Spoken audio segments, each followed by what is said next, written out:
말씀은 창세기 말씀이에요. 여러분 가지고 계신 성경 구약 성경을 펴주시고 오늘 창세기 41장 44절에서 45장 15절까지 두 장에 걸쳐서 말씀을 좀 나누도록 하겠습니다.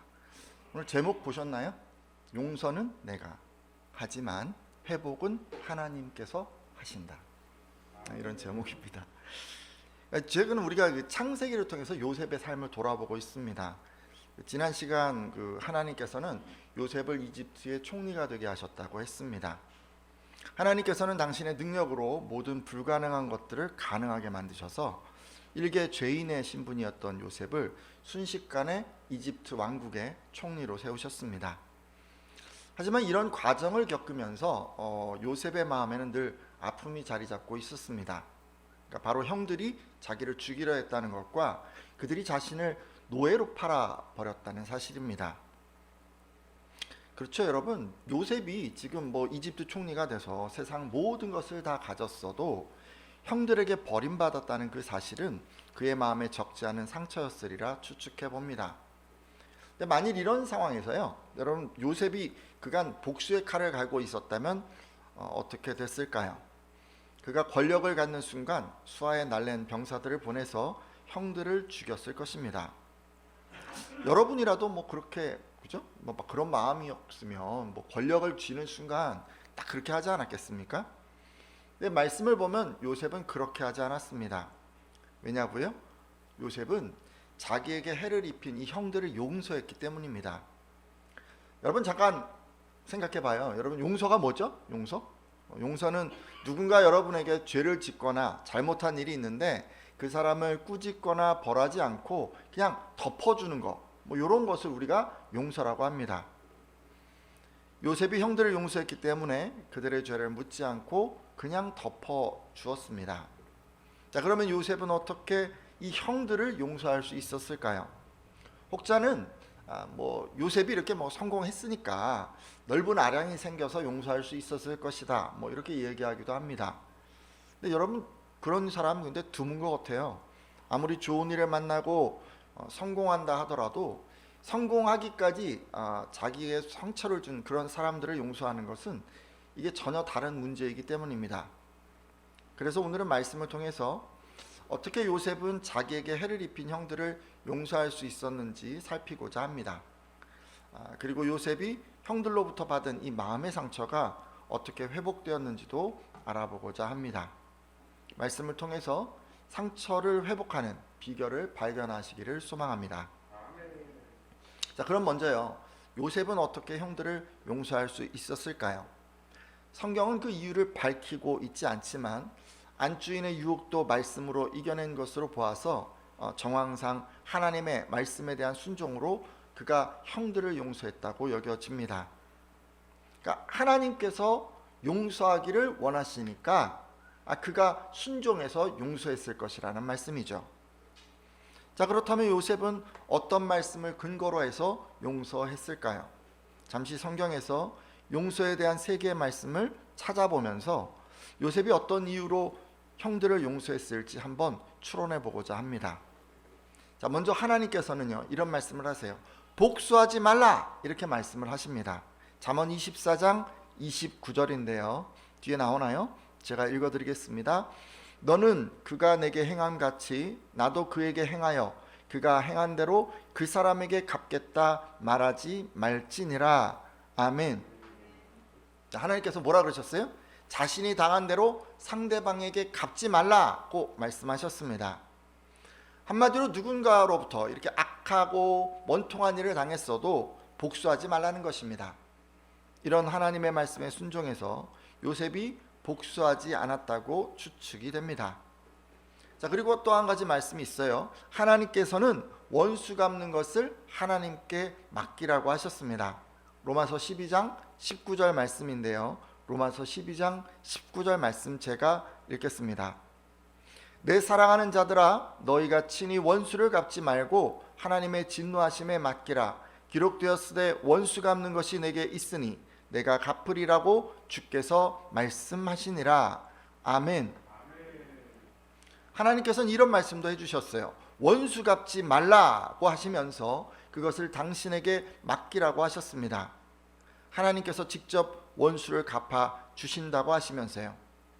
자, 이런 하나님의 말씀에 순종해서 요셉은 분풀이를 하지 않고 하나님께 맡겼다고 여겨집니다. 자, 그리고 한 말씀을 더 볼 텐데, 하나님께서는요 원수에게 선하게 대하라라고도 말씀하셨습니다. 베드로전서 3장 9절인데요. 베드로전서 3장 9절 말씀, 이 말씀도 제가 읽겠습니다. 악을 악으로 욕을 욕으로 갚지 말고 도리어 복을 빌라. 이를 위하여 너희가 부르심을 받았으니 이는 복을 이어받게 하려 하심이라. 아멘. 자, 말씀 보셨는데 하나님께서는 원수를 갚지 말고 도리어 원수를 위해서 복을 빌어주라고 하셨습니다.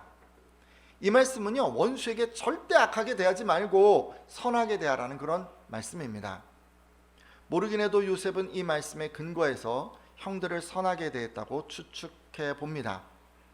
실제로 요셉은 그랬어요. 기근으로 굶주리게 된 이 형들이 찾아왔을 때 선하게 대했습니다. 그냥 아무런 값도 받지 않고 그냥 무상으로 그들에게 곡식을 주었기 때문입니다. 이것으로 보아 요셉이 한 용서는 의지적인 것이었다는 것을 알 수 있습니다. 그러니까 내 마음의 어떠함과는 상관없이 하나님께서 원하시기 때문에 원수 갚는 것을 하나님께 온전히 맡기고 원수를 선하게 대하는 것이기 때문입니다.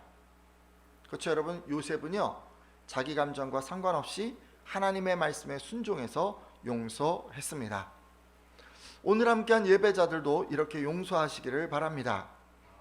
여러분 마음이 어떠하든지 억울한 마음에 해하고 싶은 마음이 들 수도 있고 분통해서 욕 한번 팍 지르고 싶은 그런 마음이 들 수도 있는데 그 모든 것을 참고 인내하시면서 하나님께서 바라시기 때문에 그분께 모든 것을 맡기고 선하게 대하시기를 부탁드립니다.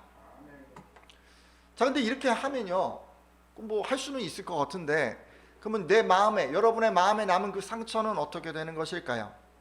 하나님께서 원하시기 때문에 이렇게 용서할 수는 있지만 상처는 어떻게 회복해야 할까요?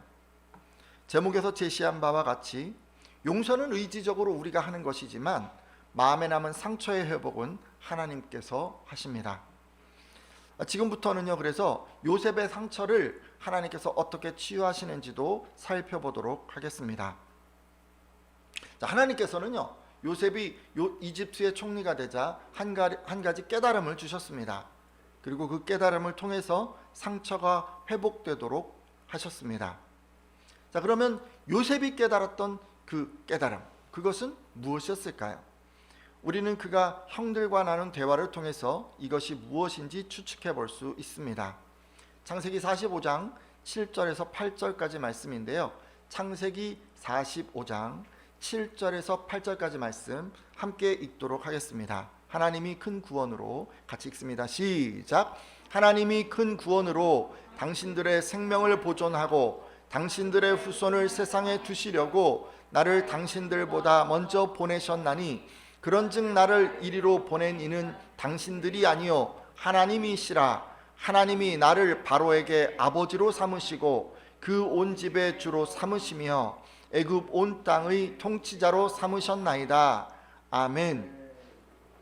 자, 여러분 요셉은 그의 형들에게 자신이 누구인지를 밝히는 그 순간에 하나님께서는 요셉을 통해서 야곱과 형들의 생명을 보존하기를 원하셨기에 먼저 이집트에 보내신 것이라고 합니다. 그러기에 자신을 팔고 또 이집트에 오게 한 것은 형들이 아니라 하나님이시라고 고백합니다. 하나님께서 요셉을 이집트의 총리로 세우시기 위해서 형들로 하여금 노예로 팔아넘기게 그냥 놔두셨다는 것입니다. 그러니까 요셉은요 지금 이집트의 총리가 되고서야 자신이 왜 그 과거에 형들로부터 버림을 받았는지 그 의미를 알게 된 것입니다. 맞아요. 근데요 확실한 건 뭐냐면요 하나님께서 이렇게 깨달음을 주실 때 요셉에게 회복이 일어났다는 것입니다. 오늘 함께한 분들도 이런 깨달음이 있기를 축복합니다. 자, 그 다음으로 하나님께서는 뭘 하셨냐면요 마음속에 자리 잡고 있던 아픈 기억을 잊게 만드셨습니다. 자, 우리는 이것을 그 요셉의 아들의 이름을 통해서 알 수가 있는데 잠시 그 부분 말씀도 보도록 하겠습니다. 창세기 41장 51절 말씀인데요.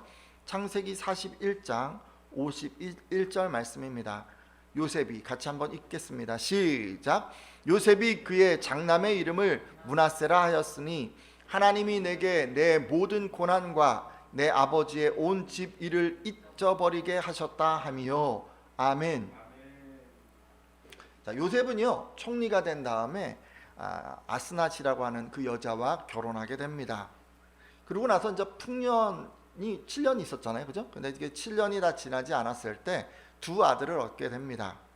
근데 첫 번째 큰 아이의 이름을 지금 여러분 읽어보셨는데 이름이 뭐였습니까? 므낫세였어요, 그죠? 므낫세라고 하는 이름의 의미는 하나님이 내게 내 모든 고난과 내 아버지의 온 집안일을 잊어버리게 하셨다입니다. 뭘 잊어버렸다고요?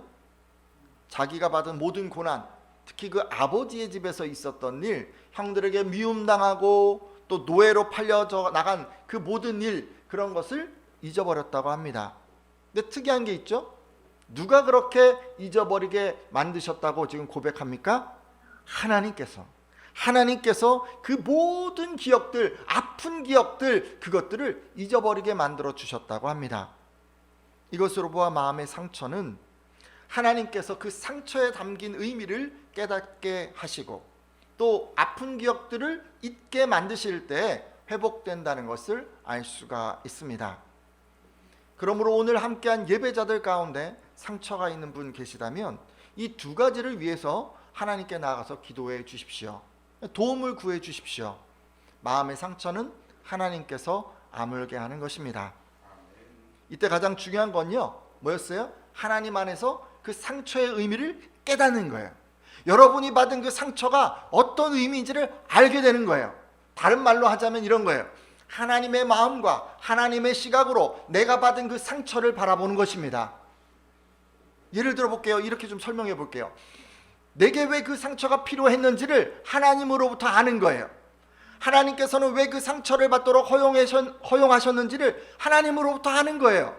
하나님은 상처를 통해서 어떤 계획을 갖고 계셨는지를 하나님으로부터 아는 거예요. 하나님은 내가 어떻게 반응하기를 바라셨는지를 하나님으로부터 아는 거예요. 하나님은 내가 상처받았을 때 어떤 안타까운 마음이셨는지를 하나님으로부터 아는 것입니다. 여러분, 이 모든 것들을 기도함을 통해서 하나님께 나아가 물음을 통해서 우리가 깨달아야 하는 거예요. 그래야 상처가 회복되는 것입니다.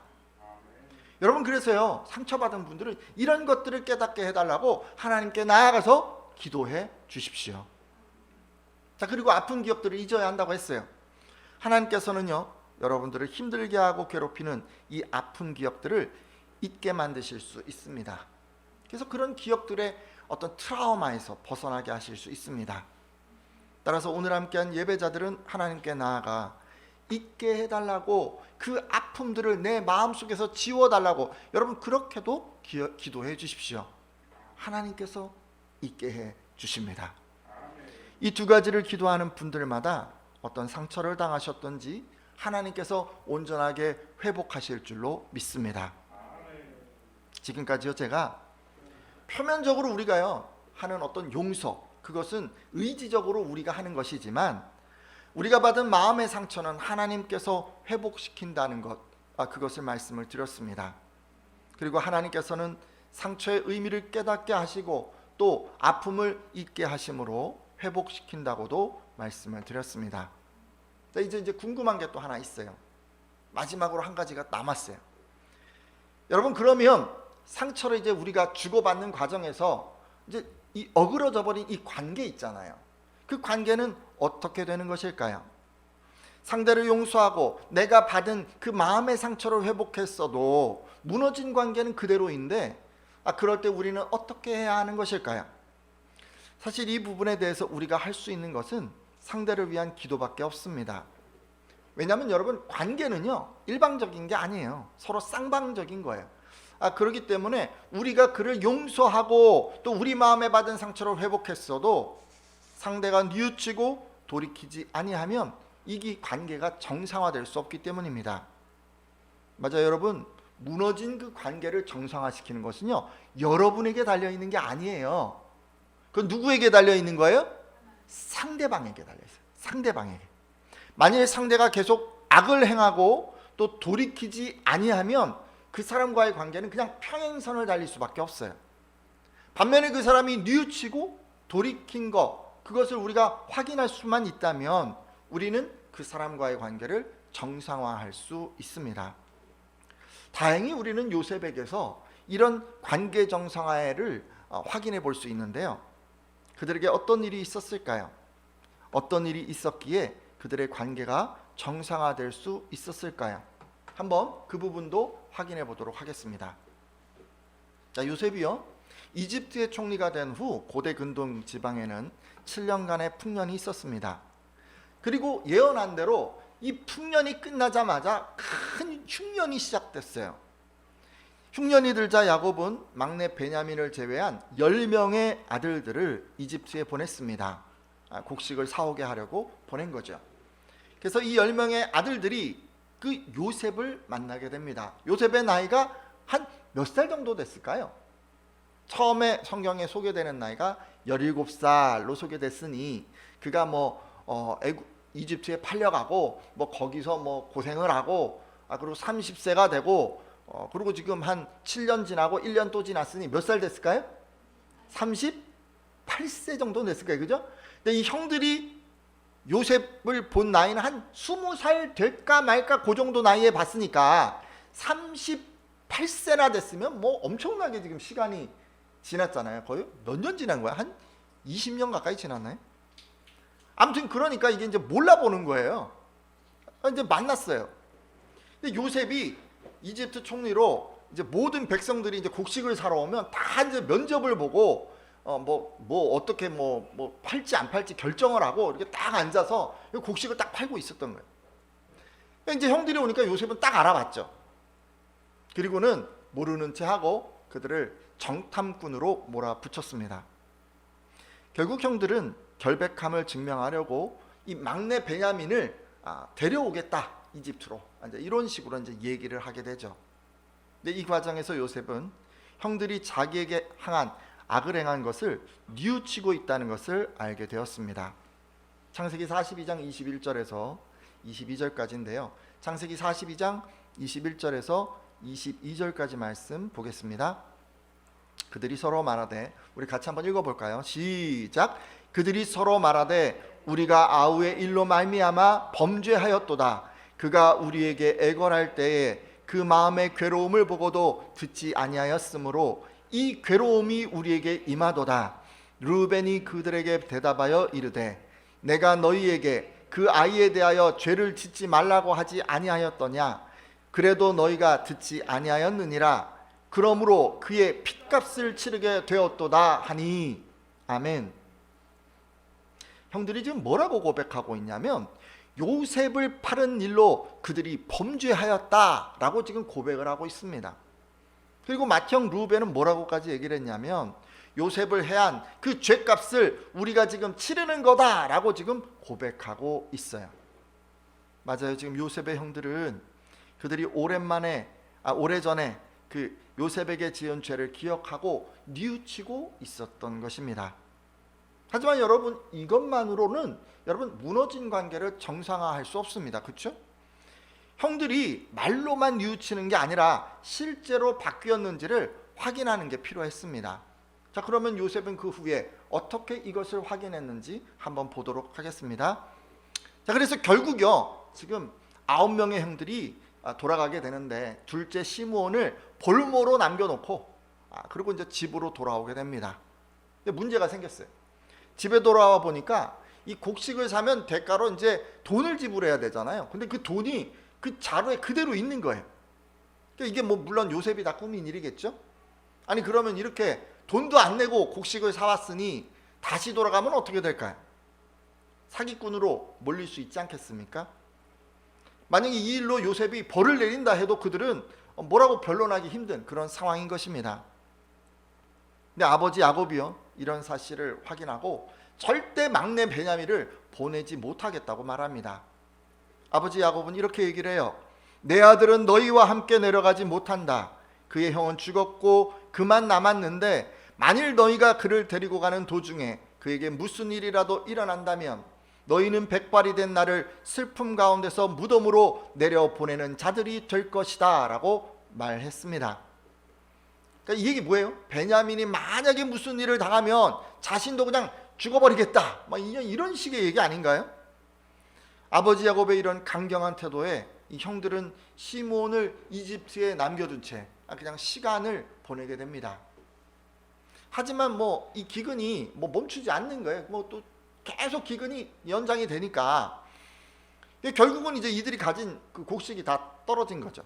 결국 아버지 야곱은 견디지 못해서 아들들에게 곡식을 더 사오라고 합니다. 이 아들들이 얘기를 하죠.